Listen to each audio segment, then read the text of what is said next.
Assalamualaikum warahmatullahi wabarakatuh. Bunda. Kajian hati. Tenangkan. Bismillahirrahmanirrahim. Kembali lagi saya Paula Verhoeven. Alhamdulillah di sini menemani pemirsa di rumah dan juga para jemaah di Masjid Al-Mutakin. Tema kali ini adalah tak tergenggam jika bukan rejeki, tak terhalang jika memang ketetapan ilahi. Mungkin di sini Ustadz bisa langsung ya memberikan kajian untuk kami semua. Kami persilahkan Ustadz Hilman. Bismillahirrahmanirrahim. Assalamualaikum warahmatullahi wabarakatuh.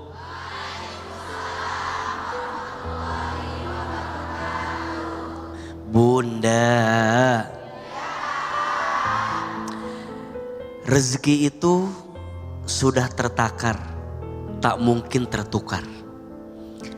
Rezeki sudah tercatat, tak mungkin tersesat. Apa yang ditakdirkan untukmu tak akan pernah pergi darimu.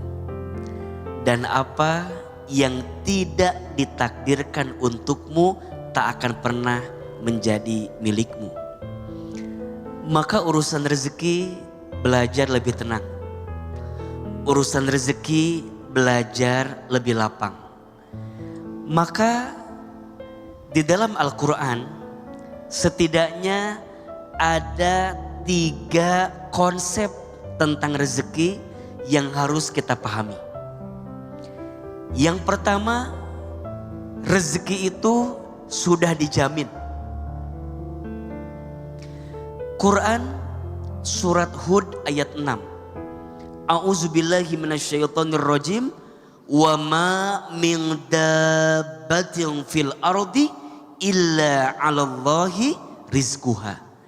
Dan tidak ada makhluk yang melata pun selama dia hidup di muka bumi kecuali Allah jamin rizkinya. Makhluk yang melata saja Allah jamin. Apalagi kita yang sempurna diciptakan oleh Allah, betul? Maka nanti yang kedua, rizki itu harus dijemput. Rezeki itu jangan diam. Kenapa kalimatnya dijemput bukan dicari? Kalau dicari belum tentu ada, kalau dijemput pasti ada. Jadi pertanyaannya, ikhtiar menjemput rezeki wajib atau tidak? Wajib. Usaha mendapatkan rezeki wajib tidak? Ikhtiar usaha itu wajib. Hasilnya serahkan kepada Allah. Dan yang ketiga, rezeki itu harus disyukuri. Mohon maaf, jangan membatasi rezeki dengan urusan materi. Sehat itu rezeki. Punya keluarga yang rukun, rezeki. Punya anak yang soleh, punya hati yang tenang. Jadi semua kebaikan yang Allah berikan kepada kita namanya apa? Rezeki. Kadang yang kurang bukan rezekinya, tapi yang kurang rasa syukurnya. Setuju? Kadang yang sedikit bukan rezekinya, tapi yang sempit hatinya untuk bisa belajar bersyukur dengan rezeki. Amalan apa yang membuat rezeki mendekat kepada kita? 5S yang harus Bunda hadirkan. S yang pertama, syukur. Apa? Jangan banyak mengeluh. Orang yang suka mengeluh rizkinya jauh. Belajarlah bersyukur. Orang yang rajin bersyukur rizkinya terukur, bahkan ditambah. La in syakartum la azidannakum wa la in kafartum inna azabi lasyadid. 2, amalannya solat. Perbaiki solatmu, maka Allah perbaiki rezekimu. Jaga solatmu, maka Allah lapangkan rezekimu. Yang ketiga, solawat. Di antara amalan yang bisa memudahkan rezeki adalah solawat. Makanya kalau Bunda punya hajat, punya keinginan, banyakin apa? Solawat. 4, sedekah. Sedekah itu memperbanyak rezeki. Mana kosot sodakotin min mal. Tidak akan pernah berkurang rezeki seseorang karena sedekah yang dia hadirkan. Dan yang kelima, silaturahmi. Man ahabba an yubsatolahu fi rizkihi wa yunsa'alahu fi asarihi falyasil rahimahu. Siapa yang mau dipanjangkan umurnya dan dilapangkan rezekinya, maka sambungkan silaturahim. Ada satu doa yang bisa kita baca setiap pagi. Bismillahirrahmanirrahim. Allahumma inna nas'aluka ilman nafi'an wa rizqan thayyiban wa amalan mutaqabbalah. Ya Allah, berikanlah kepada kami ilmu yang bermanfaat dan rezeki yang baik dan setiap amal yang Engkau terima. Amin. Baca doa ini, amalkan doa ini setiap pagi. Insya Allah, Allah lapangkan rezeki kita semua. Amin ya Rabbal Alamin. Bunda, kajian hati. Sekarang bunda-bunda siapa yang mau tanya? Angkat tangan. Silakan. Bunda Kak. Assalamualaikum warahmatullahi wabarakatuh. Waalaikumsalam warahmatullahi wabarakatuh. Perkenalkan Ustadz, nama aku Rahma Lestari. Izinkan aku bercerita dan bertanya tentang kisah hidup aku.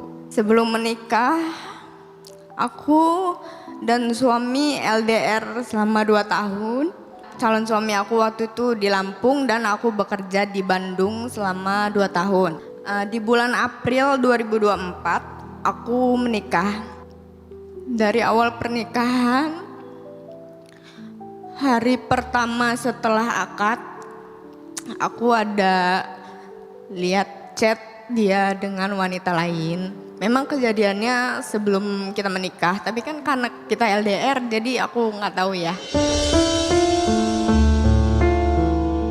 Bahkan di saat 1 minggu setelah nikah, suami aku itu sakit demam. Jadi aku dengan suami itu tidak melakukan hubungan selayaknya suami istri karena suami aku sakit. Di situ aku tahu isi chat itu, aku nangis tapi aku sambil nyuapin dia makan. Setelah 1 minggu cuti, aku balik lagi ke Bandung untuk lanjutin pekerjaan aku. Kita berjauhan lagi dan lama-kelamaan dia kok sifatnya berubah. Makin suka marah-marah, gak bisa diomongin. Karena kita berjauhan akhirnya aku lost kontak sama dia. Selama 1 minggu aku biarin dia, aku blokir semua akses untuk kontekan dengan berbagai cara. Dia ngubungin aku, dia bilang dia mau minta maaf buat semuanya dan dia bilang dia mau jujur. Akhirnya dia beraniin diri untuk jujur kalau ternyata dia sakit. Dia sakit karena dia kecanduan obat terlarang.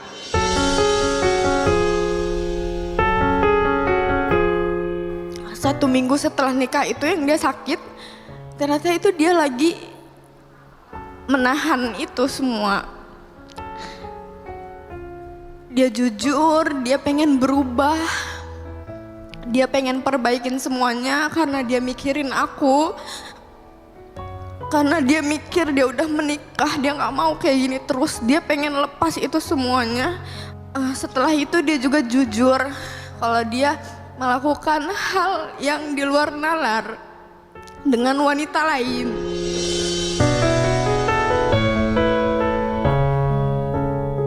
Di situ aku hancur, Ustadz. Tapi aku nggak bisa berbuat apa-apa karena aku tadi udah bilang kalau dia jujur aku bakalan terima. Karena yang aku tahu selama 6 tahun kita pacaran, dia memang orangnya yang sangat baik banget. pribadinya baik. Dia juga sayang banget sama keluarganya. Mamanya udah gak ada, jadi dia cuma nama ayahnya dan 3 orang adiknya. Jadi dia anak pertama, dia tuh orang yang sangat bertanggung jawab sama keluarganya. Bahkan karena dia anak pertama ya, jadi dia tuh gimana caranya untuk bantu semua adik-adiknya. Jadi di situ yang aku yakin kalau dia pasti berubah dan aku mau bantu dia berubah. Setelah itu dia ninggalin pekerjaannya di Lampung, dia nyusulin aku ke Bandung. Jadi kita tinggal di Bandung, aku kerja, dia di kontrakan, dan dia mulai hidup sehat. Dia olahraga pagi, selama 1 bulan di Bandung dia udah sehat. Akhirnya awal September 2024 aku hamil. Alhamdulillah aku hamil. 2 bulan kita tinggal di Bandung. Aku masih kerja dan dia mutusin awal Oktober untuk pulang ke Lampung. Karena dia bilang, aku harus pulang, aku harus kerja karena kamu hamil, aku mau tanggung jawab. Suami aku juga udah kerja, alhamdulillah dia langsung dapat pekerjaan. Awal Oktober aku sendirian di Bandung karena aku kerja dengan keadaan hamil. Aku sakit, akhirnya aku resign. Udah, aku dan suami tinggal di Lampung. Di usia kandungan 7 bulan, aku cek laboratorium. Di situ hasilnya aku positif terkena penyakit.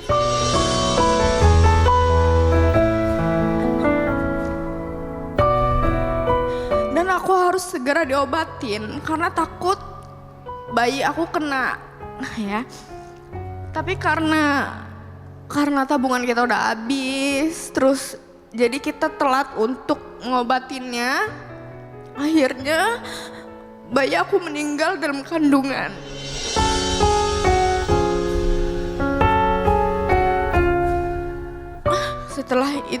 Setelah meninggal, kita tetap menjalanin kehidupan kita.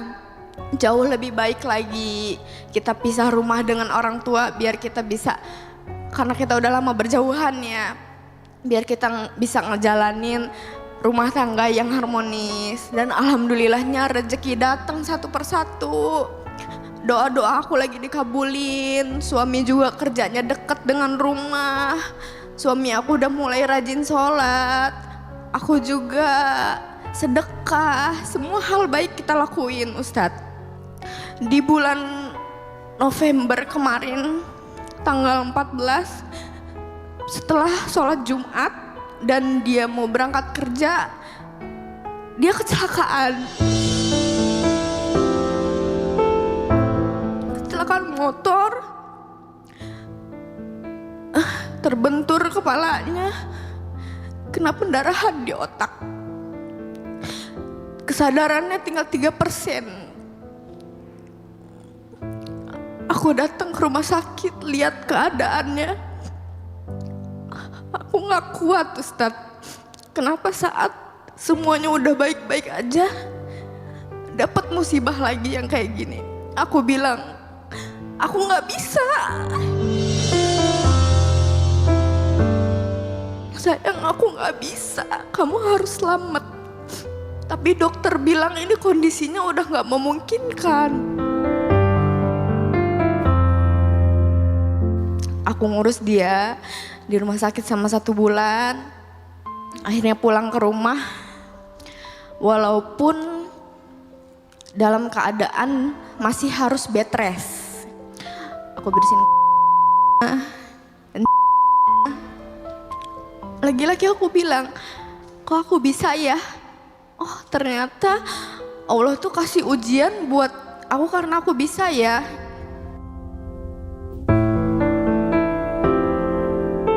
Jadi Ustadz yang mau aku tanyain, apa yang aku alamin ini, apakah nikmat dari Allah atau apa Ustadz?